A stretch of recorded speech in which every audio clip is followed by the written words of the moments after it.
To combat the coronavirus, Asia's powerful family businesses are stepping up to the plate. In this episode of Managing Asia, I talk to Suphachai Chearavanont, CEO of Thailand's largest agri-food conglomerate, Charoen Pokphand Group.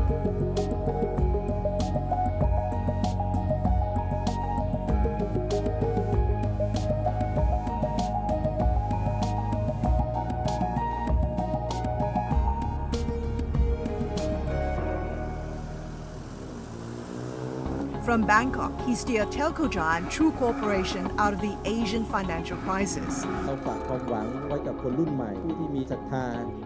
Suphachai Chearavanont is confronting his biggest challenge yet. For this time, in case of Thailand, its impact, one of the really big industry, which is tourism, it is actually have an impact through all the industries. So I think for Thailand, we will recover just a little bit slower because of the tourism industry.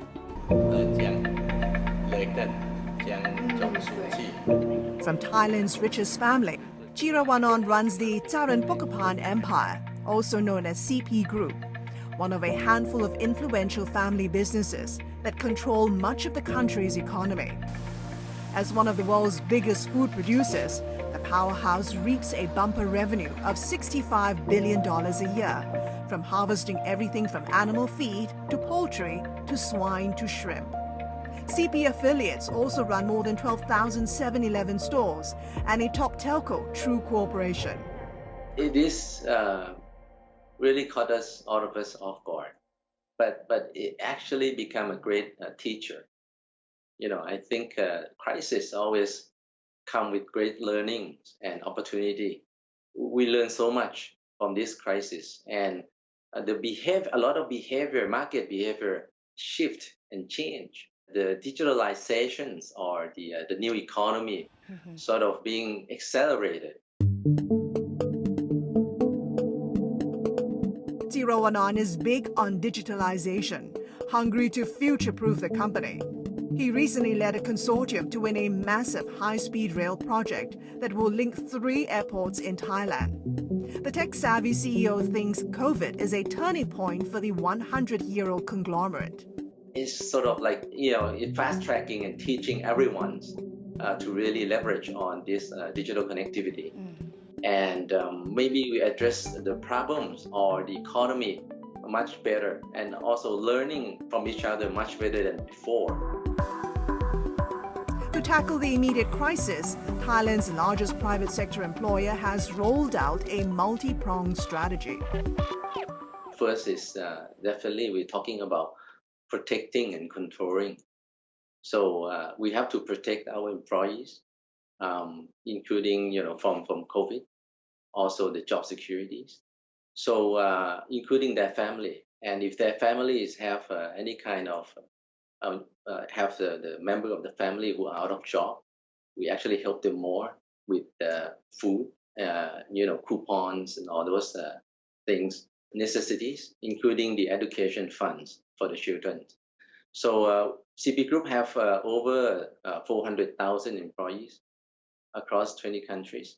So we actually implement the same policies across the whole group.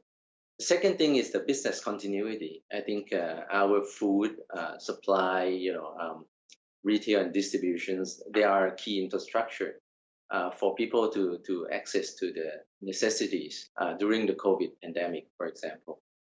We also looking at the how to help the country in terms of the unemployment. So our group actually are looking to hire more positions. In fact, by continue to invest and expand our business, especially in the area of delivery and e-commerce. Keeping those employees on your payroll essentially means you have to be more creative when it comes to cutting costs. Where do you look to during this time? Everything. In fact, for part of the business continuity, we put everyone working at home, for example.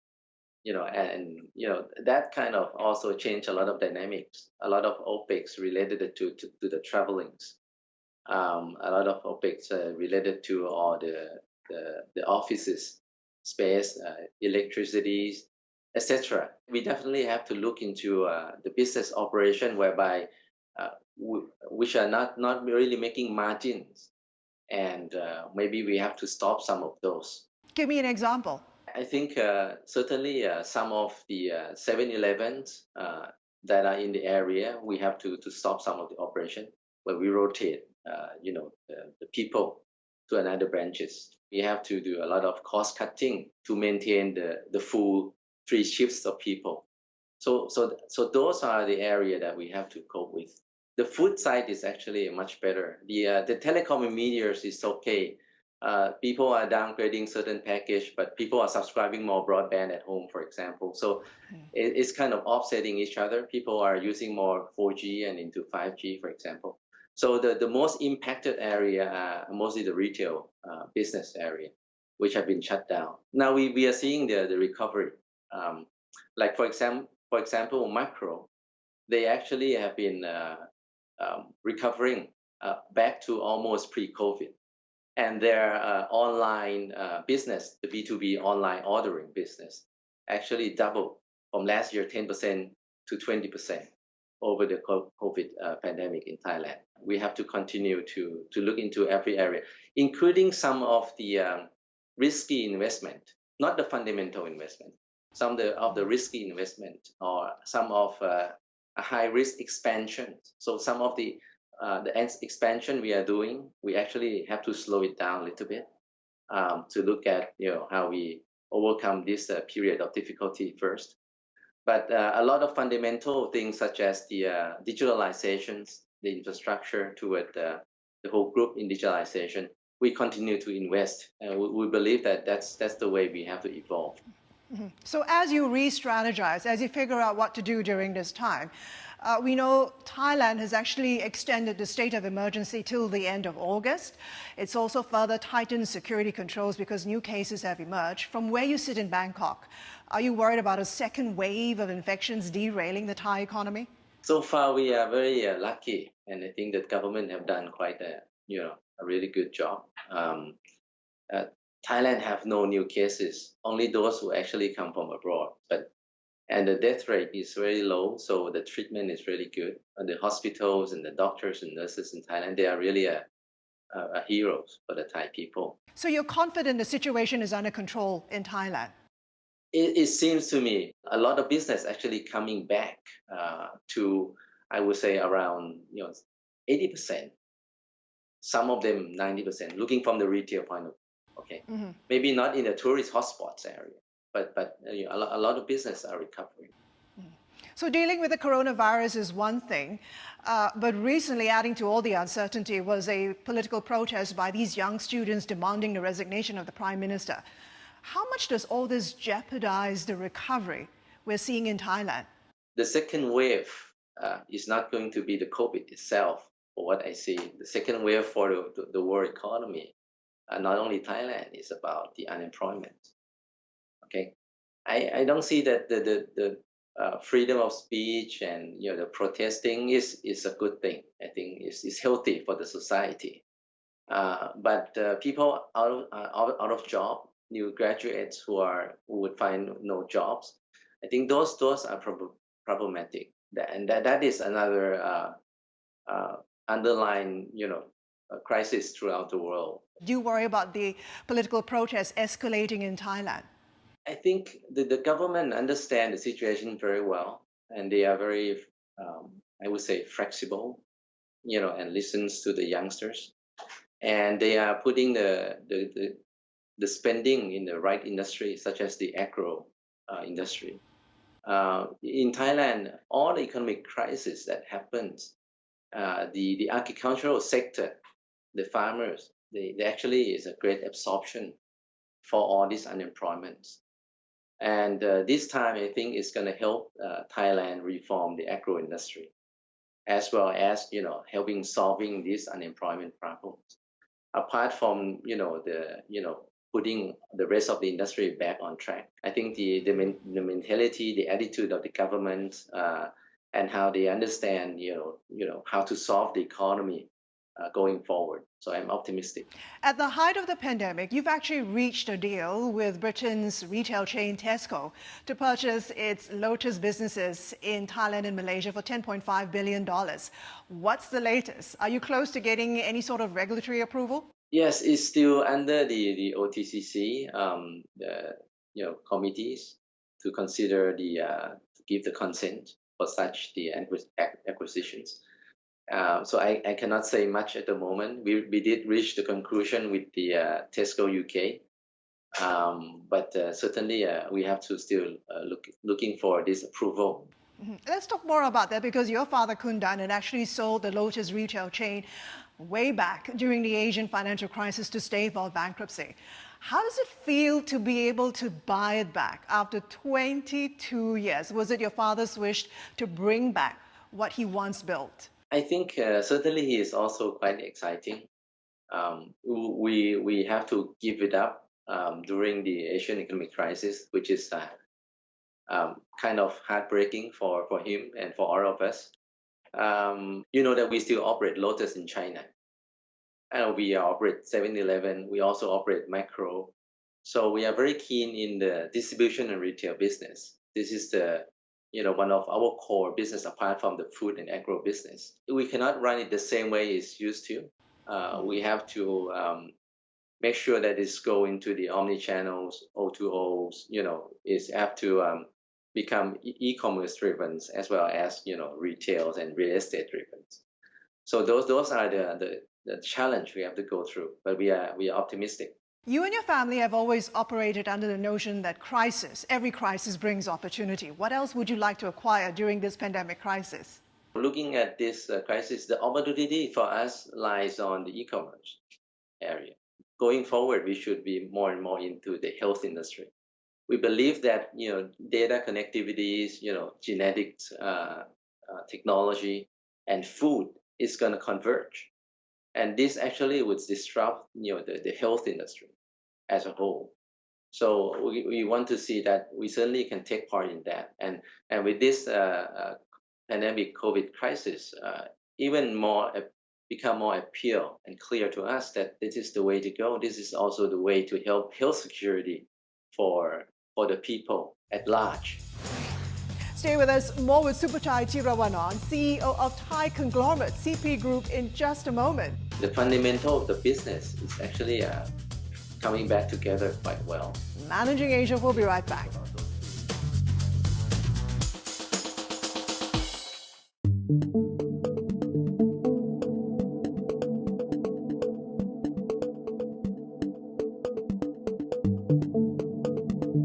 When China opened up its economy in 1978, Thai conglomerate Charoen Pokphand Group jumped right in. Today, 31% of CP's total sales are harvested from mainland China.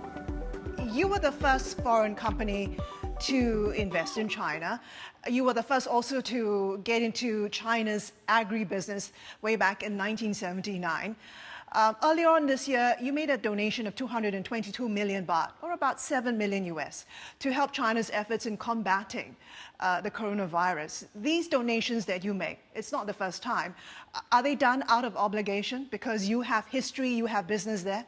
I have to say that overall group, we donated in many countries that we operate in. And altogether, I think we have donated around 25 million US dollars already. And we still continue to do so to help out as much as we can.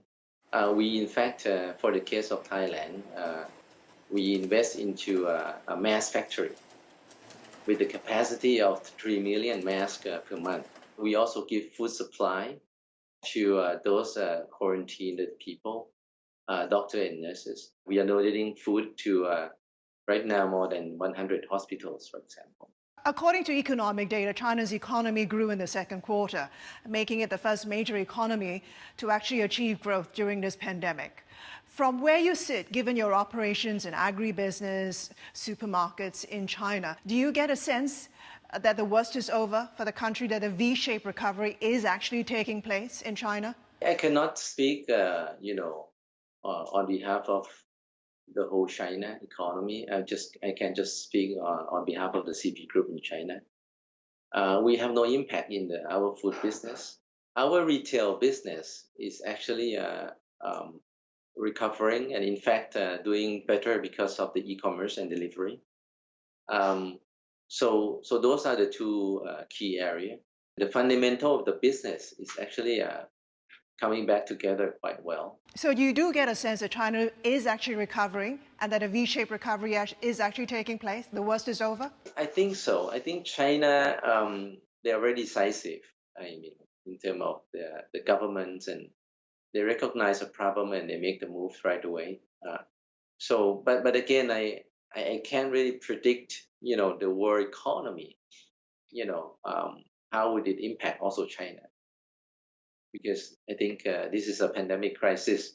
I cannot predict the political environments that are happening between US and China at the moment during this period of election in the US. But I think we will manifest ourselves from what we think. So if we think positively, we're always optimistic. It doesn't mean that we do nothing. I think all the business, including CP Group, we are making day-to-day changes. We recognize the change in behavior. Many things will not come back the same. The behavior of the market will not come back the same, the people. So we have to make the change. As one of the world's biggest conglomerates and an agri-food giant, what's your sense of when a global recovery will actually take place? When will things start to return to normal? 1 to 2 years. 1 to 2 years. That's how I see it. With those who have are very decisive and make a strong move, could be 1 year, and then those who actually have more problem, to deal with, maybe 2 years. 2 years is a long time, Kun Suphachai. What will the new post-pandemic world look like for business? For example, our business group, we are moving very much into e-commerce, data-driven, technology-driven. Our people are being reskilled and upskilled. We have to do this, and we can see that our business also work much closer with the government, like a PPP concept. So because of the crisis, all this working together towards the same common issues are bringing in a lot more innovations and changing the way we think. For example, let me talk about school today.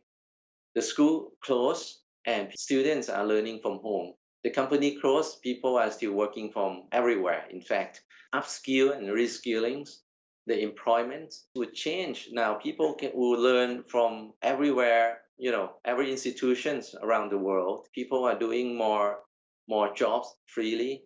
So I think is an evolution, if not revolutionizing the whole world economy.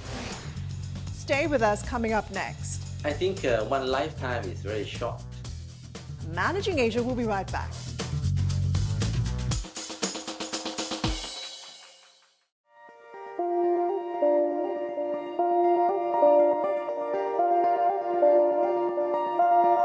CP Group began as a seed trading shop for Thai farmers. Founded by Chia Ek Chaw in 1921, his younger son Charoen Chearavanont grew it into one of the largest food producers in the world, making the family the wealthiest in Thailand. Now the third generation wants to take it further. You've actually said in June that CP is actually going to be carbon neutral and zero waste by 2030. You don't think the impact of the pandemic is going to make it difficult for companies like CP to stick to these commitments? No, I think we just add the health issues into one of the key pillars for sustainability. Dealing with the infection and this kind of outbreak of disease is part of sustainability. I think sustainability is the big issue.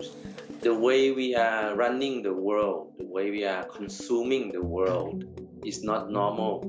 And it's not sustainable. So the zero waste should become the world agenda. All the listed company should be measured against it. Suphachai Chearavanont has big dreams and targets. He wants to modernize the 100-year-old conglomerate in a digital movement he calls CP 4.0. Within the next 10 years, we have to be a technological-driven conglomerate in every area, including food and agro. And then people will say, "Oh, we are in the this 2.0 industry and food industry. How can we be technological leader?" Then It will mean a total transformation. Oh, of course, plant-based meat, cell-based meat, genomic technology, versus food, right? What food is actually good for you, make people healthier and having more longevities, for example. So all of those involve innovation and technology. Well, we have to be data-driven. So the first thing you have to do is you have to go online. You have to be on e-commerce in every BUs. So, okay.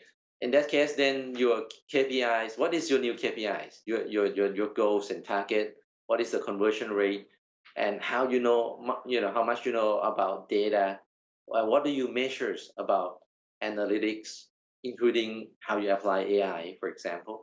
So all of those come with the right goals and the right visions. So I'm not saying that we're gonna be overnight becoming a technological driven company or becoming a 4.0 company. But I think our people understand it, and they are learning and making changes. Any plans to ask the fourth generation Chearavanont family to help make that transformation for you?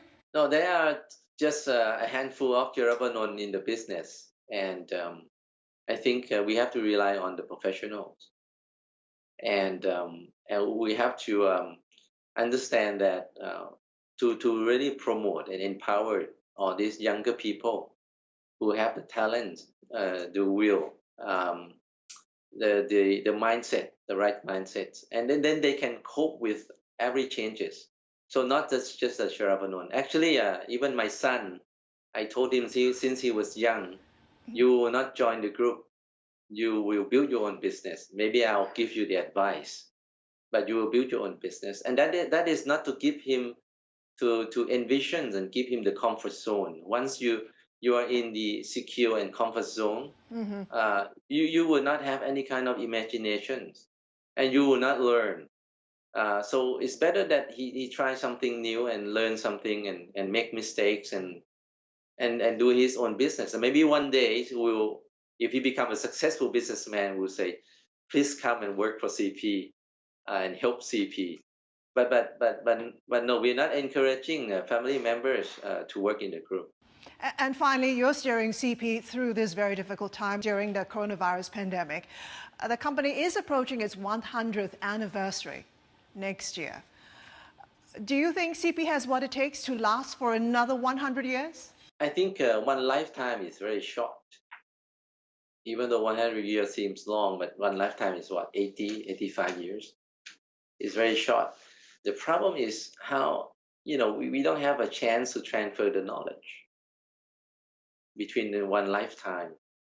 And to build a corporate that will last another 100 years, the knowledge that have to be transferred is the core values of the company. That is the highest knowledge. The values that we have to continue to transfer is in three areas. One is love and compassion, the moralities of the company and how we operate the business and how our leaders will be. Second is the dream, which is when we talk about imagination and innovations, thinking about better lives. And the third is you're talking about security.